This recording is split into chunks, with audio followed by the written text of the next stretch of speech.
February 11, 1945, Western Poland, village of Mieścisko, 06 war-torn hours. 218 infantrymen lay in positions along a shallow ridge overlooking a valley. The temperature stood at -8 degrees Celsius. Frost covered every surface. Weapons, uniforms, the frozen ground beneath each man. Breath condensed in small clouds that vanished quickly in the still air. The sky was lightening gradually from black to deep gray. Below, across 300 meters of open snow-covered ground, stood the village. 42 structures, most constructed of wood and stone, arranged along a single main road running north to south. Smoke rose from 6 chimneys, thin vertical columns against the pale sky. No movement was visible in the streets or between buildings. Each soldier carried a rifle. A machine gun crews had positioned their weapons at intervals along the ridge, barrels aimed downward toward the village. Mortar teams sat behind their tubes, ammunition stacked and ready. Officers moved quietly behind the line, checking positions without speaking. The assault was scheduled for 6:30 hours. 16 minutes remained. Artillery support had been requested, but not confirmed. The plan called for a direct advance across the open ground, entry from 3 points simultaneously, building by building clearance, standard infantry procedure for taking defended settlements. No order to fix bayonets had been given. Not yet. The infantry battalion had been advancing eastward for 9 days as part of a broader push into German-held territory. Progress had been steady but cautious. Villages assessed, bypassed when possible, taken when necessary. Resistance varied. Some locations were abandoned. Others required brief engagements before German forces withdrew. Casualties had been light: 11 killed, 27 wounded since February 2. Mieścisko had been identified through aerial reconnaissance on February 9. The photographs showed intact structures and evidence of recent occupation. Vehicle tracks, cleared paths through snow, smoke from multiple buildings. Intelligence assessment indicated possible presence of rear echelon troops or stragglers from retreating units. Estimated strength: 20 to 40 personnel, lightly armed, no heavy weapons observed. The battalion commander, a lieutenant colonel with 14 months of combat experience, had ordered the assault for the morning of February 11. 2 companies would conduct the attack, approximately 220 men total. The 3rd company would remain in reserve on the ridge. Artillery support was requested but not guaranteed due to competing demands along the front. The approach had been made during darkness. The battalion moved cross-country, avoiding roads, reaching the ridge at 05:45 hours. Deployment into assault positions was completed by 06:05 hours. The village remained quiet. No defensive fire had been received during the approach. No sentries were observed. Standard procedure dictated reconnaissance by patrol before committing the full force. The battalion commander had declined to send a patrol forward. He assessed the situation as straightforward: a small enemy force occupying a village vulnerable to direct assault by superior numbers. Time spent on reconnaissance would delay the advance and allow potential enemy withdrawal. The battalion intelligence officer had questioned the absence of visible defensive positions. The commander had noted that rear echelon troops typically did not fortify temporary positions. The village would be taken quickly, cleared, and the advance would continue. Infantry training emphasized speed and aggression in village assault operations. Doctrine called for rapid closure with the objective to minimize exposure during approach, immediate suppression of any defensive fire, and systematic clearance of structures using grenades and automatic weapons. Hesitation increased casualties. Momentum was essential. The soldiers on the ridge had executed similar operations multiple times since entering combat. They understood the sequence: artillery preparation, if available, advance under covering fire from machine guns and mortars, entry through designated breach points, clearance teams moving building to building, while support elements secured streets and intersections. Duration typically ranged from 30 minutes to 2 hours, depending on enemy resistance and village size. Casualties were expected but manageable in most cases. German forces at this stage of the war were frequently undermanned and poorly supplied. Morale among rear area troops was assessed as low. Organized resistance was rare. Most enemy personnel withdrew when faced with determined attack or surrendered after brief fighting. The battalion had taken 4 villages in the previous week. Total enemy casualties observed: 16 killed, 31 captured. Civilian presence had been minimal. Most villages were either evacuated or contained only elderly residents who remained in their homes during the fighting. No civilian casualties had been reported. The machine gun crews on the ridge had established fields of fire covering the approaches to the village and the main street. Mortar teams had registered aiming points on key structures: the largest building at the village center, a barn at the northern edge, a cluster of houses near the southern exit. Ammunition was distributed and ready. The riflemen checked their weapons a final time. Magazines were seated firmly. Safeties were in the off position. Grenades hung from belts and webbing.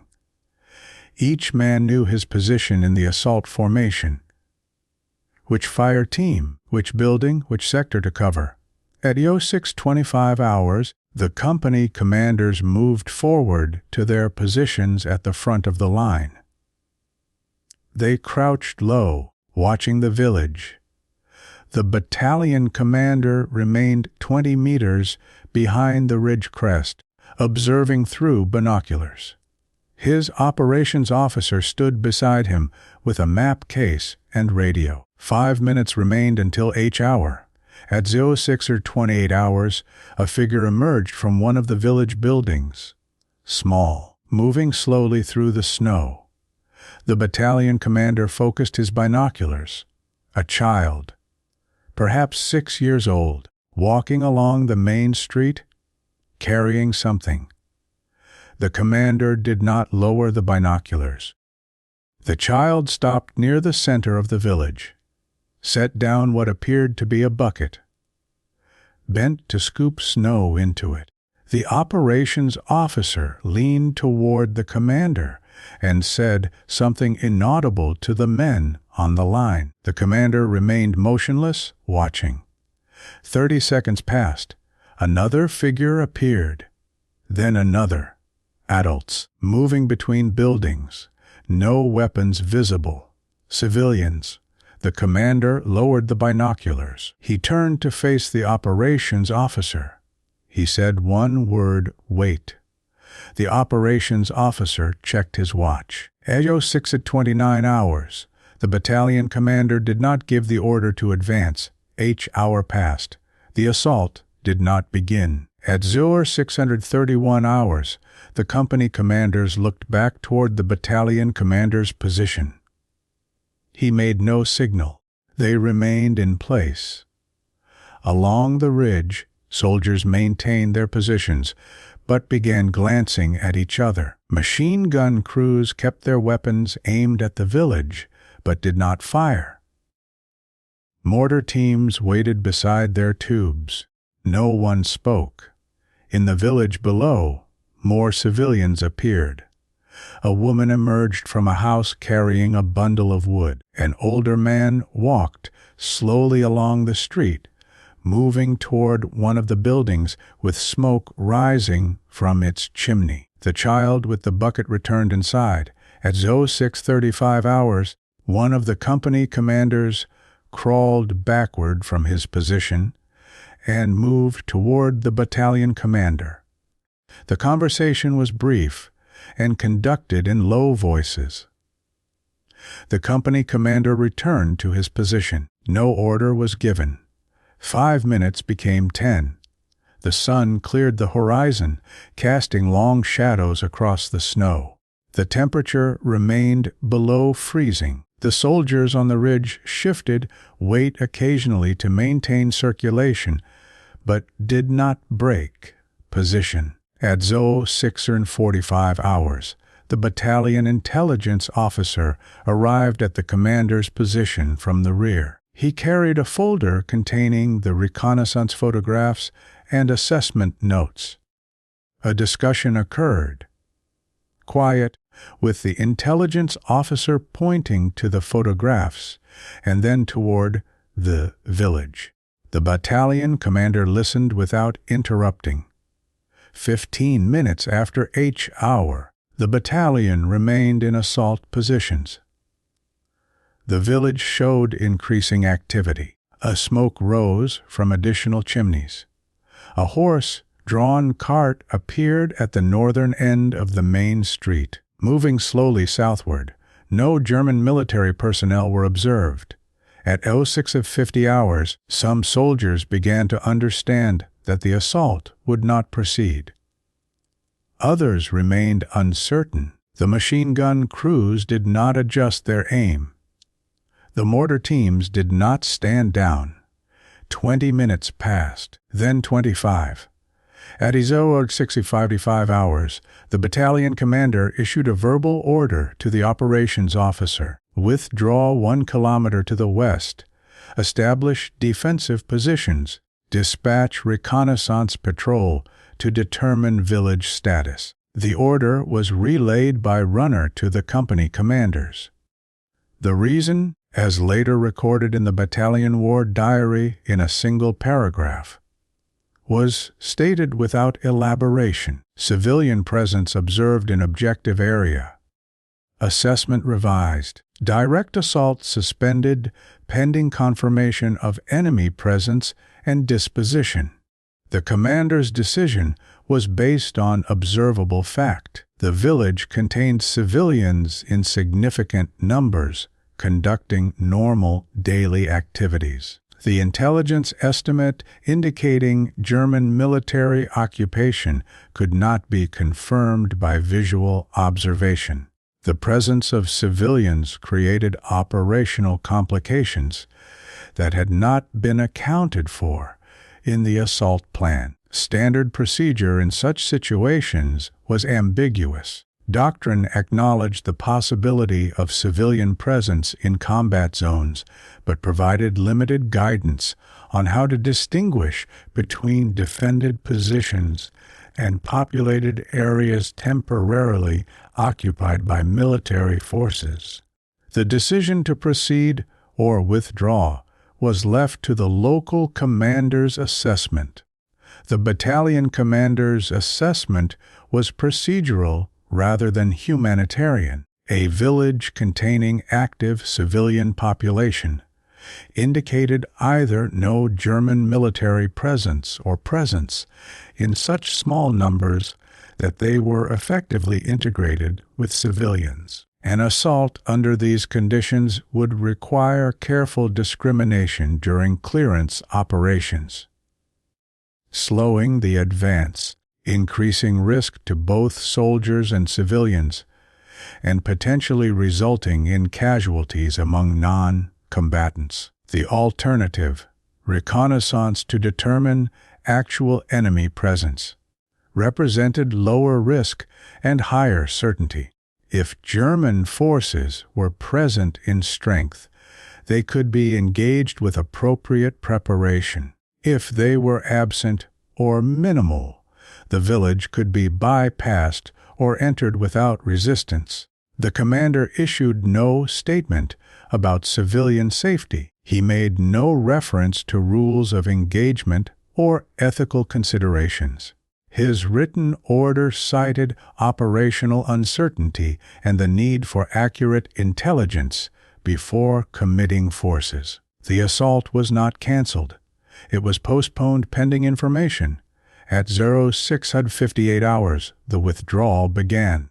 Companies pulled back from the ridge in sequence, moving slowly through snow-covered fields toward a tree line 1 kilometer west. Machine gun crews disassembled their weapons and carried them by sections. Mortar teams packed their equipment. The movement was conducted in silence except for necessary coordination between squad leaders. By 0720 hours, the battalion had established new positions in the tree line. Sentries were posted. The remaining troops rested in place, weapons nearby, but not at ready. Some men ate rations. Others sat quietly or lay on the frozen ground. At 0735 hours, a 4-man reconnaissance patrol departed toward the village. The patrol consisted of 1 sergeant and 3 riflemen. They carried no heavy weapons.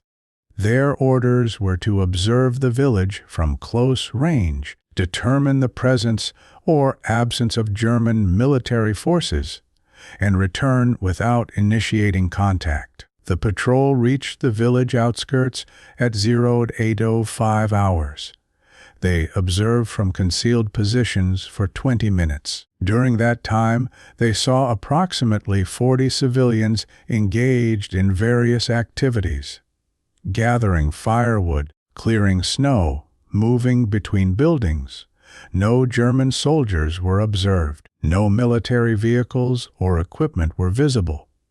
The patrol returned to battalion positions at 0850 hours. The patrol sergeant reported his observations to the battalion commander at 0855 hours. The report was brief and factual. Village appeared to be occupied solely by civilians. No military presence detected, no defensive preparations observed.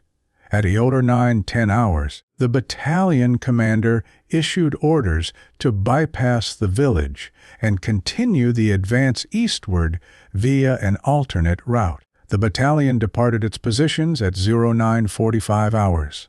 By 1030 hours, Mieścisko was no longer visible behind them. No contact with enemy forces occurred during the remainder of February 11. The battalion advanced 6 kilometers before establishing defensive positions for the night. The battalion war diary entry for February 11, 1945, contains 3 sentences regarding Mieścisko. 06:30 assault on village objective postponed due to civilian presence. Reconnaissance patrol confirmed absence of enemy forces.